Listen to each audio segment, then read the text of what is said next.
Hey everybody, welcome back. Another video for you. So much to talk about, so little time. Let's just get right into it. As always, anything that I can't get to, I will probably put into another video shortly, and that'll be available on the Patreon page, patreon.com/Eric Draitser. That's where you can go to find all of the content.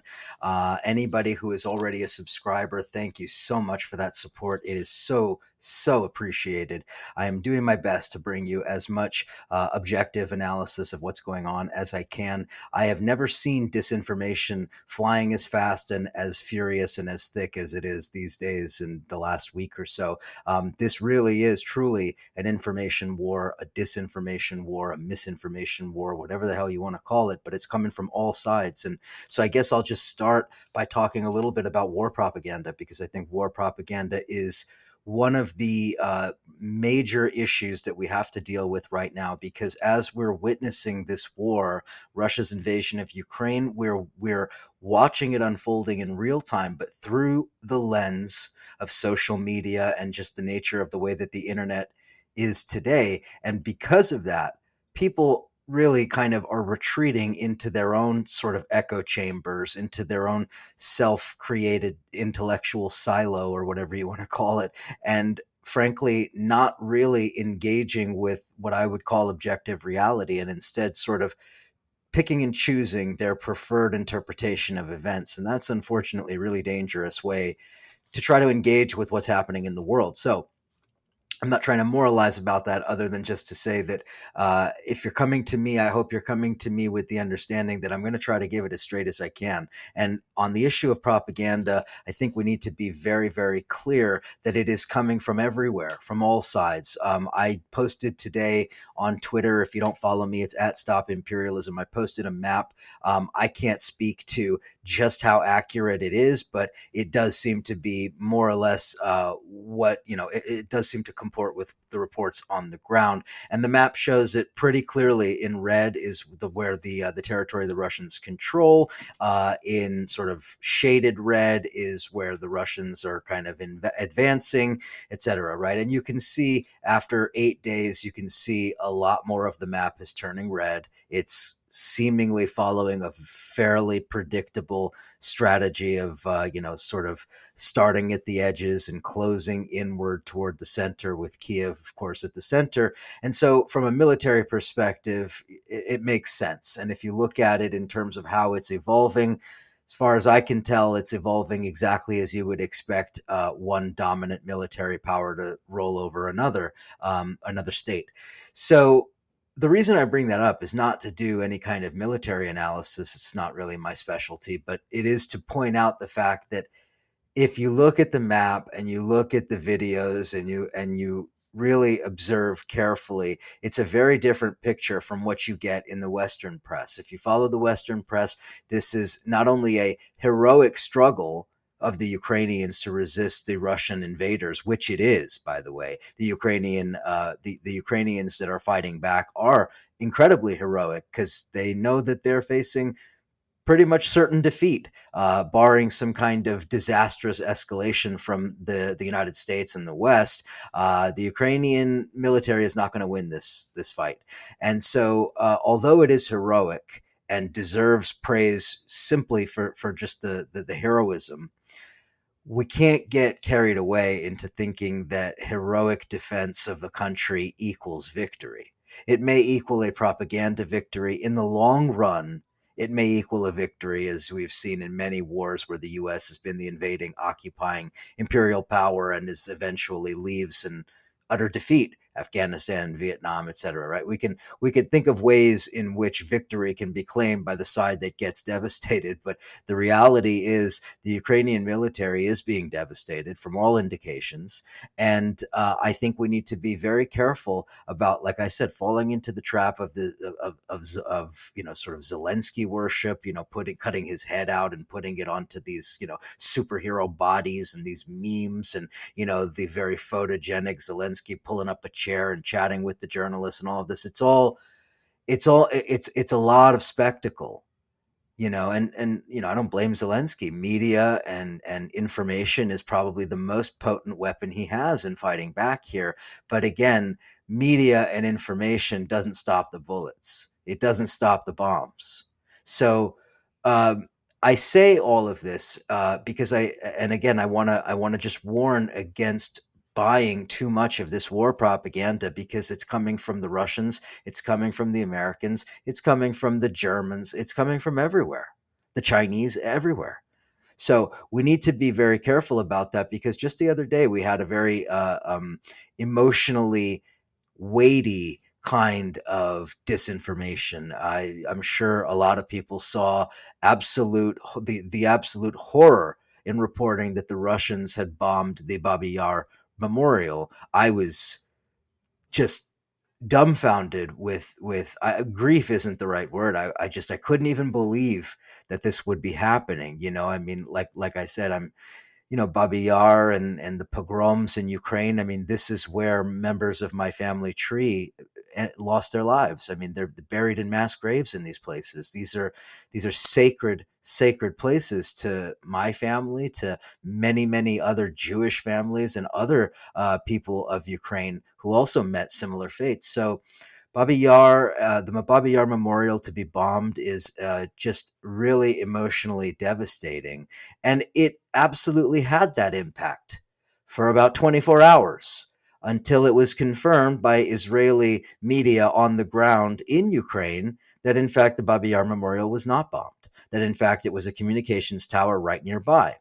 But for that 24, 48-hour period, the Russians were monsters, absolute monsters. How can the Russians, who fought the Nazis and defeated the Nazis and liberated Ukraine and are allegedly denazifying Ukraine, which is, of course, an absolute farce of a pretext, but that's beside the point. This is the inheritors of the Red Army, the anti-fascist tradition, and they are monsters in bombing Babi Yar. Oh, by the way, actually, they didn't bomb Babi Yar. It was a communications tower, but don't worry about it. The narrative was fine for the time that it was needed.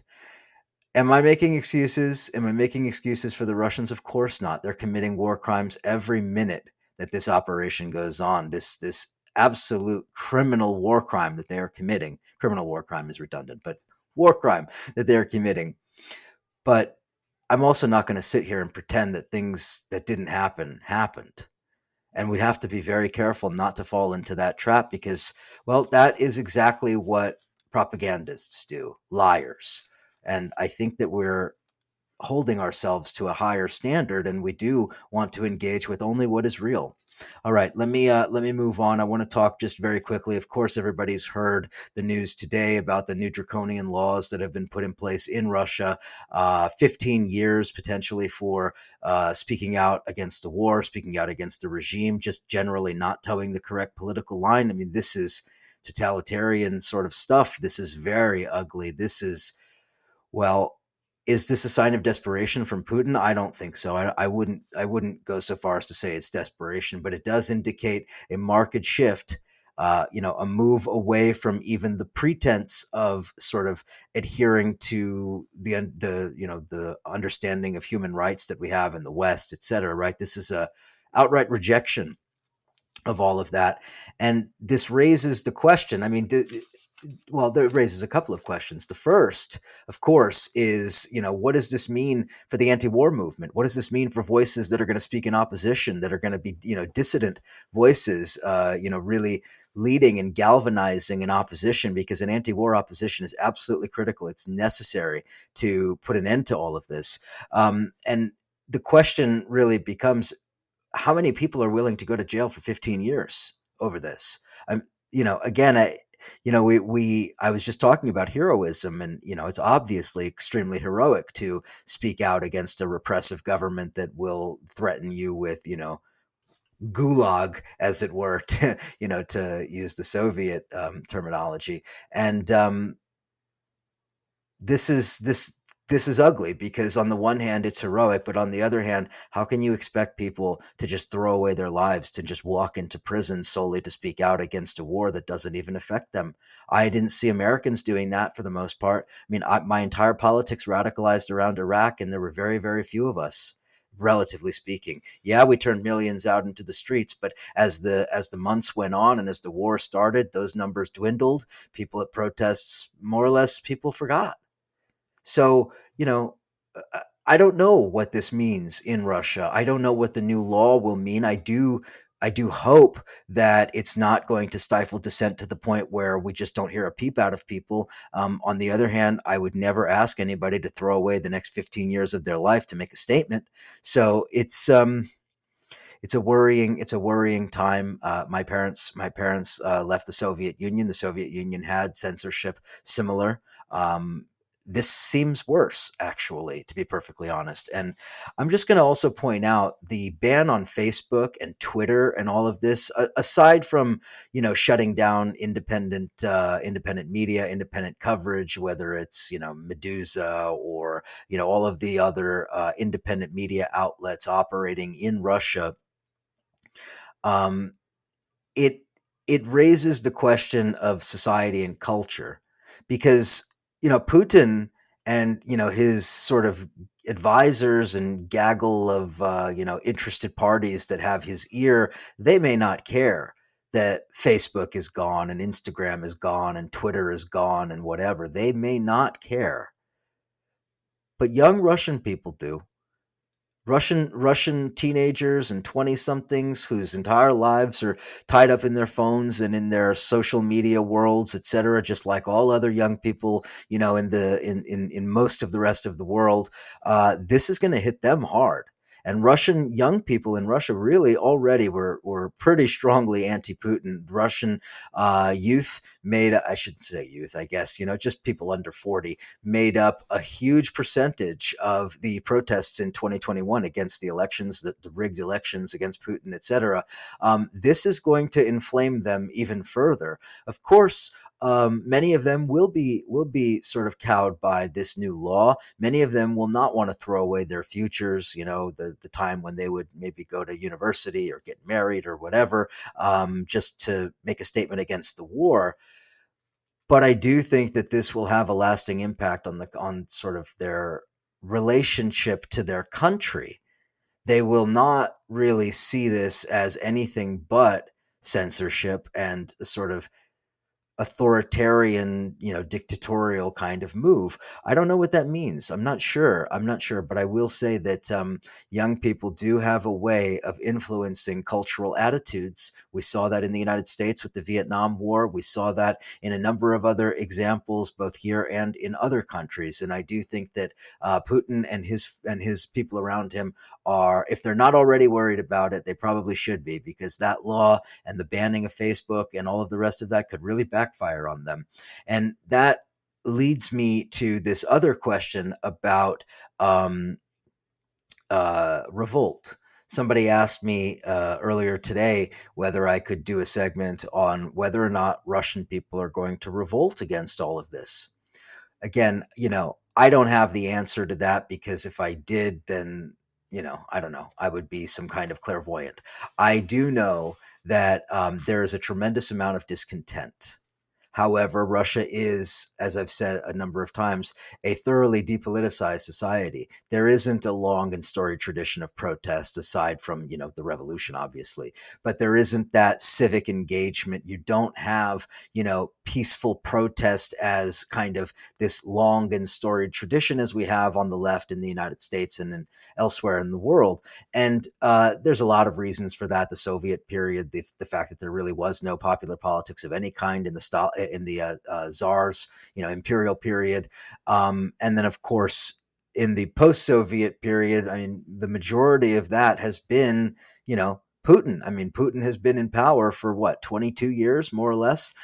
So I don't know. I think that what we could see is the beginnings of a sustained opposition movement that can actually um, affect the mood of the country, right? This will not be a protest movement of, the liberal intelligentsia of Moscow and St. Petersburg, as many, many, many anti-Putin protests have been historically.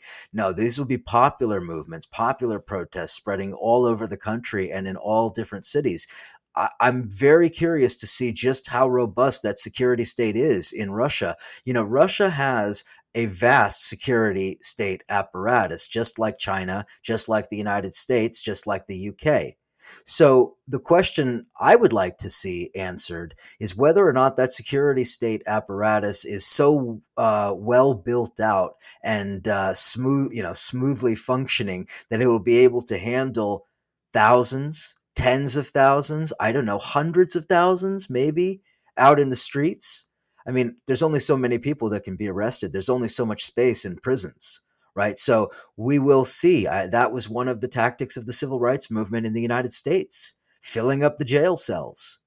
So let me be clear. I'm not advocating for that. I'm not saying that I want people to do that because I know the risks that they would be taking. But I mean to say that a sustained social movement, that is what is necessary. That is what is really called for right now. I don't know whether that will happen. Now, the question of revolt is interesting because on the one hand, I say, that Russia's this depoliticized society, that people don't have this history of protest like, in the United States and elsewhere.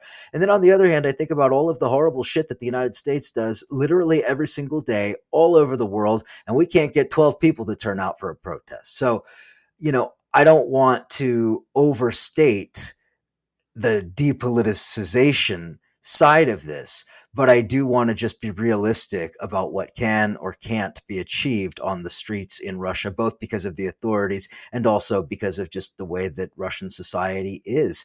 Also, there is a thorough propaganda system in place in Russia that is just about as effective on its domestic audience as the US propaganda system is on its domestic audience.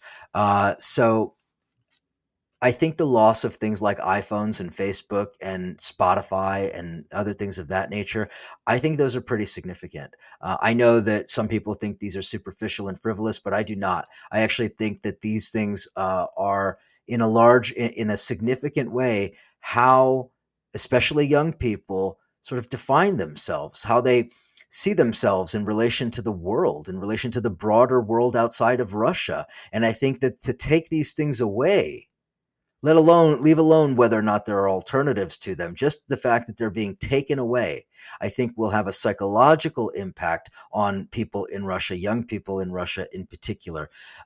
So I guess the last thing I want to just touch on here, and I'm just going to read a quote because I think this is really important. I've talked a bit about Putin's anti-communist speech just before the war started, where he basically made the argument that Ukraine doesn't exist, right? That it is all Russia, and that Ukraine was manufactured by Lenin, created by the Bolsheviks, those dastardly Bolsheviks, and foisted onto the Russian people, and that this was a historical blunder, a wrong that needs to be righted. Of course, it's Russian imperial revanchism. It's standard textbook crap. But that's what Putin was saying. Now, let's ask ourselves, what exactly was Putin referring to? What did he really dislike about Lenin? Here's the answer. Here's why Putin hates Lenin. I'm just going to give you one very short excerpt from a speech that Lenin gave in 1914. And he's talking about the issue of Ukraine and how it should be understood. And he says, this is what Lenin says, quote, "What Ireland was for England, Ukraine has become for Russia, exploited in the extreme and getting nothing in return. Thus, the interests of the world proletariat in general, and the Russian proletariat in particular, require that Ukraine regain its state independence, since only this will permit the development of the cultural level that the proletariat needs." End quote. Pretty heavy. What is Lenin actually saying? He is articulating in 1914, he is articulating the right of the peoples of the empire to self-determination. This was a breakthrough that Lenin made that was such an important contribution to the sense of self of the peoples, the subjugated peoples of the Russian Empire. Right? It is in some ways a fulfillment of at least some of the promise of the revolution for many, many people who lived within the borders of the Russian Empire. This is what Putin cannot stand. Putin cannot stand the idea that the people of Ukraine should have the right to determine how their future should be, what their relationship to Russia should be. Should it be a brotherly relationship? Should it be a relationship from a distance? How should this work? How should they understand themselves in relation to this gigantic neighbor? Right? This was one of the things that Lenin talked about, that they did not want to perpetuate the system of imperial subjugation that the czars had had for 300 plus 400 years or 300 years. So what Putin is essentially arguing is that the aberration was Lenin, that Lenin's understanding that peoples had a right to self-determination that was more important than some great Russian chauvinism, that this is absolutely what Putin abhors. And just to be very clear, that great Russian chauvinism came right back through the door with Stalin.